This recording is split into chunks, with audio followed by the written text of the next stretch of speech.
Indiešu tautas pasaka par 3 zelta lellēm. Stāsta, ka viens Badšahs sadomājis izdibināt, cik gudri ir viņa kaimiņa sultāna pavalsnieki, un nosūtīs viņam dāvanu 3 zelta lelles.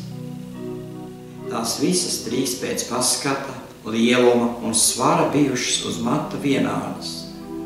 Un tomēr Badšahs pieteicis, lai sultānam pasakot, ka tām vērtība esot dažāda. Viena lelle maksājot lētāk, otra dārgāk, bet trešā vēl dārgāk, un lūdzas, lai kaimiņš atbildot, kāpēc tas tā esot.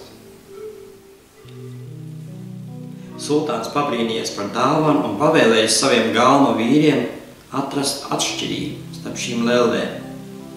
Galma vīri smalki izpētījuši visas 3 lelles un atzinuši, ka tās ir līdzīgas kā 3 ūdens pilis. Drīz par šo dāvanu jau zinājis visu pilsētu, kā lieli tā mazi. Tomēr neviens nevarējis pateikt, kā ap šīm vienādajām lellēm ir dažāda vērtība.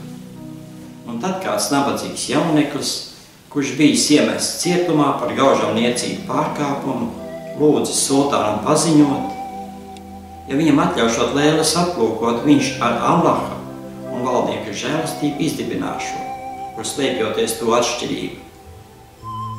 Un ja man izrādīsies taisnība, viņš piebildes, lai tad mani atbrīvo no ieslodzījuma. Sultāns licis jaunekli atgādāt uz pili, atnesuši lelles un nolikuši viņam priekšā.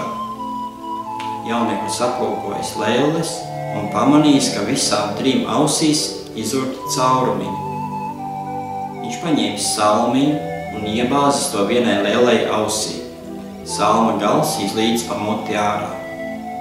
Tad viņš iebāzis salmiņu otrai lellei ausī. Salma gals izlīdz pa otru ausi ārā. Pēdīgi viņš iebāzis salmiņu 3. lellei ausī, un viss salmiņš sagājis lellē iekšā. Tad jauneklis sacījis: jūsu augstība, šīm lellēm ir līdzība ar cilvēkiem. Pirmā lelle līdzīga tādam cilvēkam, kurš visu, ko grib dzirdēt, to daļu izpļāpā citiem. Uz šādu cilvēku nedrīkst paļauties.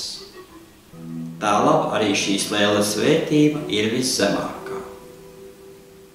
Otrā lelle ir līdzīga tādam cilvēkam, kurš visu, ko dabū dzirdēt, laiž pa vienu ausi iekšā, pa otru ārā. Šāds cilvēks ir bezrūpīgs. Viņu citu runas un padomi maz interesē. Bet 3. lelle ir līdzīga cilvēkam, kurš visu, ko dabū dzirdēt, patur sevī, tikpat kā norīja. Šādam cilvēkam var uzticēties. Tas ir nosvērts un izturēts.